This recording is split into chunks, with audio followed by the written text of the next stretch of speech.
Hello, I'm David Stredwick, the Wine Club Manager at Howard Park Wines, and I'm here with our Chief Winemaker, Janice McDonald.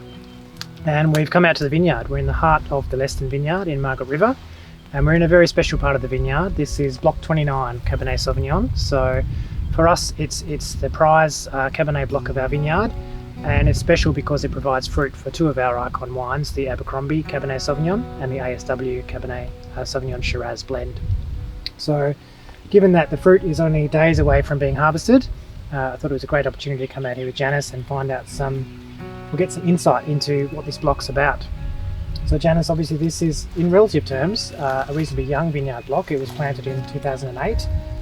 It's a great contrast with our Abercrombie vineyard block in Mount Barker, which provides the light and shade, the other half of the Abercrombie blend, which is a 45-year-old vineyard, so much older, mature vines.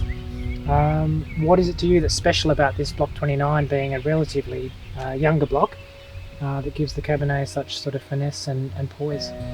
Well, I think this block, and I agree, I mean, it's remarkable, the age of this vine, this particular block, and from the time that I arrived in 2011, it was a remarkable block. And I have to sort of remind myself, and you know, really, are you sure it was planted in 2008? Because it was showing such maturity and such beautiful flavour, such ripeness of tannins. I was stunned. But I do think the key to it, the key is the site and the soils, the aspect, all those things are incredibly important.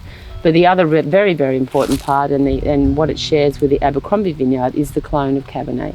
So both the Abercrombie vineyard, which was one of the very, very first planted in Western Australia, and this particular vineyard, they are planted to the same old Horton clone of Cabernet. And what we see in the very old clone of Cabernet is that this wonderful sort of ripeness of flavour and ripeness of tannins at a much earlier baume than you see in the more sort of later introduced Cabernet clones, which gave bigger yields but were not really that particularly interesting in flavour. And so it makes my life a lot easier when I walk into the vineyard and I taste these beautiful berries. You've got lovely, sweet, developed red and black fruits, and you've got lovely, soft, supple tannins. And that will translate directly into the resultant wine. Another interesting feature of this block is that it's a dry-grown vineyard block. So I think after the first year of its establishment, it wasn't no longer supported by irrigation. You can see a beautiful, balanced crop load of fruit on here for the 2020 vintage. What are the interesting features of a dry-grown Cabernet block and the way we obviously manage this that probably contribute to the specialness of the fruit? Well, I think it starts with deciding on where to plant a dry-grown vineyard, and the soils in this particular vineyard are the famous sort of forest grove loams. So they're very deep, lateritic, sort of gravelly loams that are quite deep. And they have a great ability to sort of sustain Cabernet. Cabernet likes a rich soil to grow in, and this is quite a rich soil. So that is very, very important. It helps a lot. As you can see, if you look down towards the base of the vines, there's this wonderful mat of grass. And what that grass does, it provides a lovely sort of organic material that will build up in the soil over time, but also a mat to prevent evaporation of any soil moisture from the soil.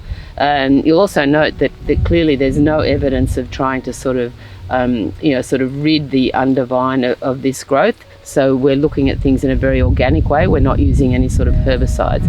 I think all those factors have a part to play in a fantastic vineyard site and growing grapes sort of without any assistance, basically. You talked a little bit about it earlier, but we're getting to the nitty-gritty of when this fruit's going to be picked, and it's not far away.